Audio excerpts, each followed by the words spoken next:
The Workers Club presents Stu vs. Santa, a Christmas parody.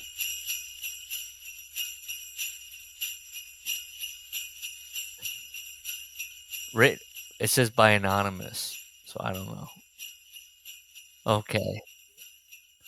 Stu Hart, patriarch of the legendary Hart family, waddled down the stairs of Hart House. He made his way to the kitchen where he found his son Brett deep in thought, gazing out a lightly frosted window. Stu watched his son, his favorite boy. Brett had his thumbs firmly hooked in the front belt loops of his jeans. Stu knew that this meant Brett was doing serious pondering. Stu wondered what world events or philosophical questions his son might be puzzling out this quiet Christmas Eve. Brett continued to stare out the window, and then he broke the silence. In April of '92 in Munich, after a show where the mayor presented me with a Canadian flag, I'm not sure how it happened, but I was out at the Nachtclubs. That's German for nightclubs. Somehow I found myself back in my hotel room. A Lebanese girl had followed me back. What the heck, right? When in Munich, we made passionate love for almost 10 whole minutes. Afterwards, I let her braid my hair.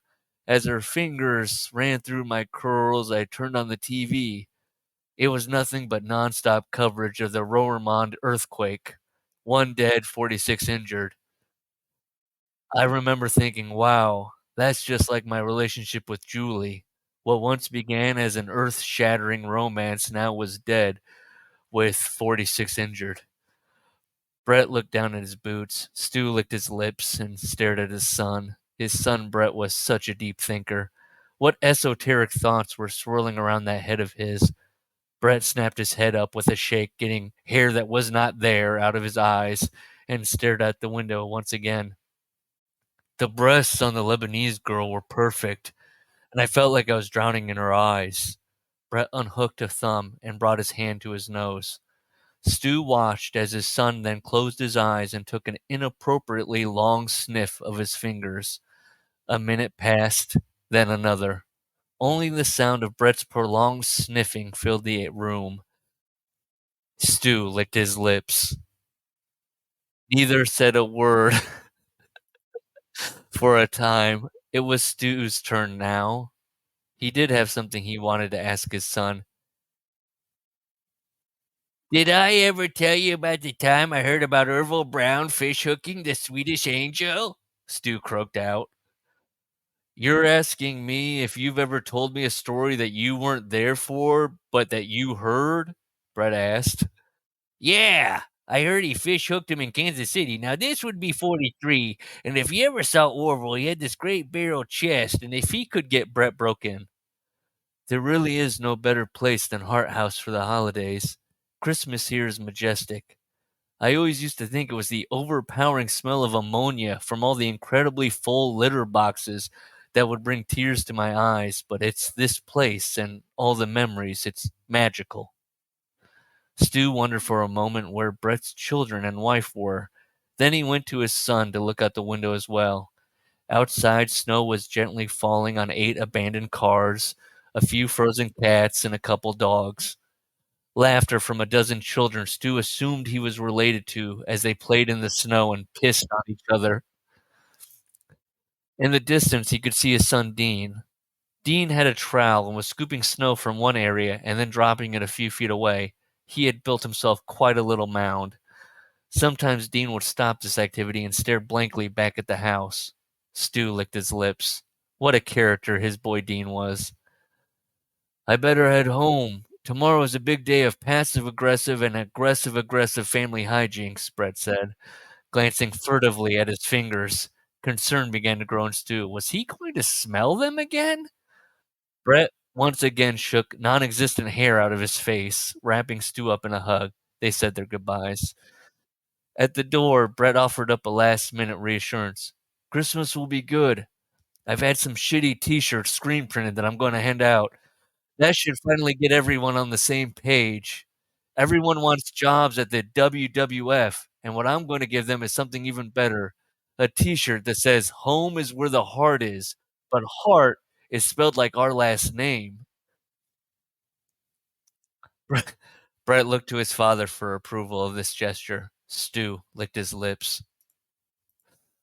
The clock was ticking down the remaining few hours of Christmas Eve, and Stu sat in his Barcalounger.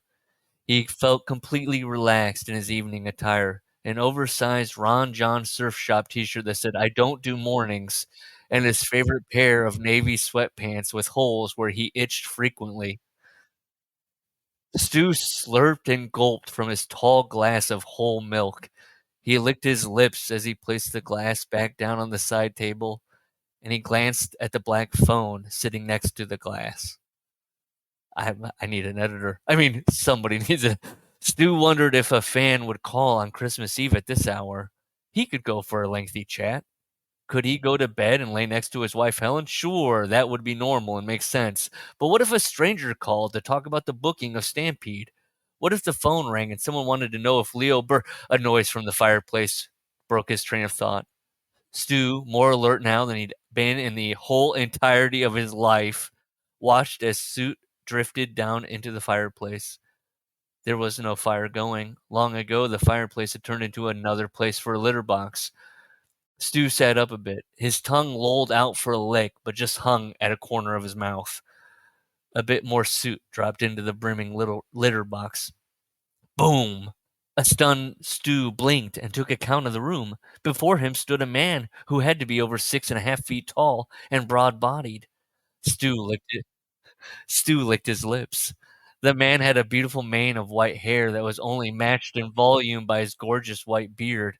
He was dressed in a glowing outfit of rich red velvet with lush white fur trim. "Ho, ho, ho! Stuart Hort! Someone's been very naughty," the man bellowed. He peered down at Stu. His eyes were dancing, twinkling even, with was it mischief? Or was it something more carnal? Chris Chris Kringle? Stu belched out the question. Usually people go with Santa Claus, but yes, it is I, Father Christmas. Ho, ho, ho! Santa threw out his arms to let Stu bask in this magical moment. One time in Toronto, Mike Mazurki took Ben Morgan to a time limit. Stu was stopped. Santa had pressed a soft white silk glove to Stu's lips. Or, sorry, a soft white silk gloved finger to Stu's lips. Ho, ho, ho, Stuart, I said you've been naughty. The tone in Santa's voice had gotten serious. Stu felt Santa's finger move from his lips and begin to slip its way into his mouth. Stu let this happen.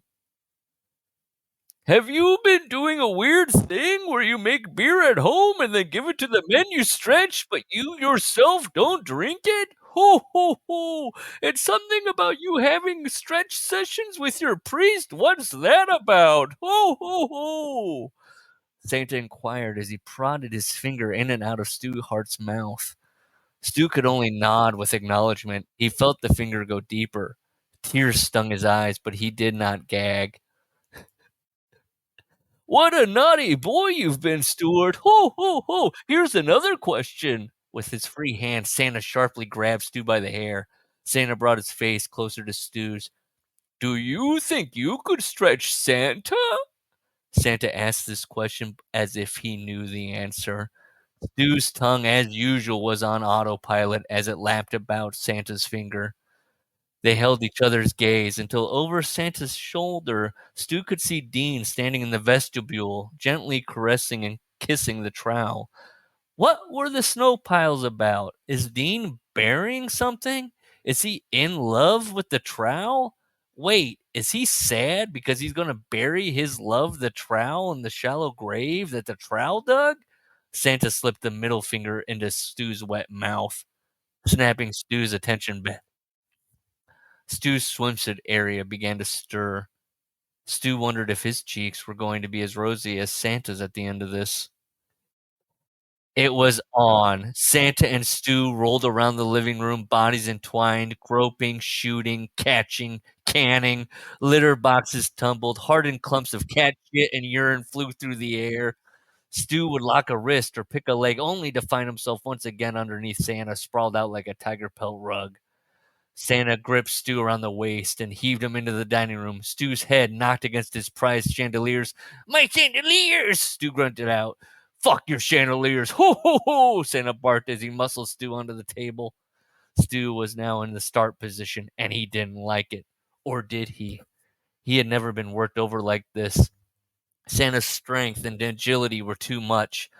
Stu felt his sweatpants come down, then his dirty briefs. He frantically grasped at the table, trying to find some kind of purchase, some way he could turn the tide. Santa grabbed Stu's wrist and moved him down underneath him. Stu Hart was face down and ass up. Stu gasped, the taste of young grass and berries in the back of his throat. Stu felt fullness, a good full. Stu had lost and now was being stretched proper. He felt Santa's beard across the side of his face. Santa's breath, a mix of cookies, milk, and peppermint, rolled over him and into his ear. "Show some discipline, Stuart," Santa grunted. "If we were in the dungeon, this would be a different story," Stu panted out as he begrudgingly accepted his situation, and even knew as the words haltingly left his lips that it was a lie. Santa pulled Stu's left arm up and locked it under his own. He then smoothly moved Stu's right arm behind Stu's back, while also pressing down on Stu's head with that same arm. Stu had to respect the skills. Completely surrendering to this ravaging, Stu began to think about how odd life is. One moment he's cooking a big pot of gruel for his family or looking lovingly at his beautiful daughters, Diana and Georgia, and also his other daughter, Elizabeth, is there. The next moment, he's being turned into a filthy fuck kebab by Santa Claus. What had Brett said earlier? What was that word? That's right, magical. It wasn't just Hart House at Christmas that was magical. It was life itself that was magical. Santa wrapped his strong hands around Stu's face and pulled back on his head. The thrusting was relentless, and it was picking up in force and speed. Stu licked his lips between Santa's fingers. Was this a dream? Was it heaven? In equal parts agony and ecstasy, Stu wasn't sure how much more he could take. Santa leaned in again to Stu's ear. "Merry Christmas, Stuart! Ho, ho, ho!" A final explosive thrust, and Stu was filled with Christmas spirit. Stu's vision exploded with Christmas lights all around. Was this what the wise men saw when Christ was born? Stu felt Santa's full weight relax on top of him, and Stu luxuriated in the warmth inside of him. Was this love?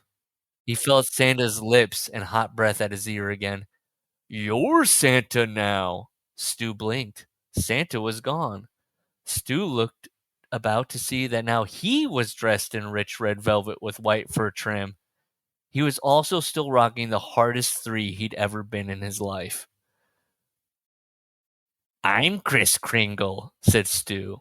That's right. Stu Hart didn't die October 16th, 2003. Stu Hart became Santa Claus that wondrous Christmas Eve at Hart House, and he has been Santa Claus ever since. And here's another twist. Who was telling you this story? Who was the narrator? It wasn't Stu.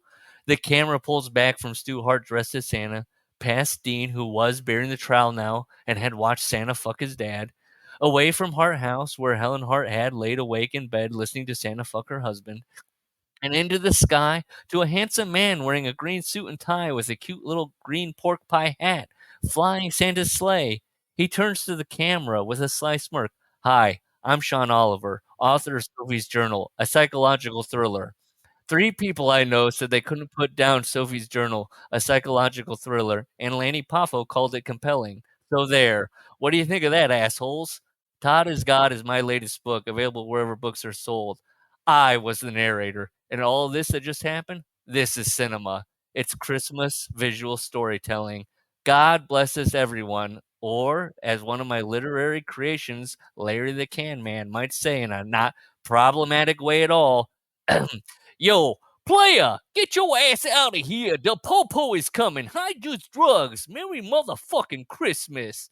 Sean stares into the camera, waiting for validation that never comes. So with a wink and a grin and a tip of his cap, Sean, who is me, the narrator, flicks the reins and flies off towards the moon. Iris out on the moon. Roll credits as Have Yourself a Merry Little Christmas by Judy Garland plays. The end.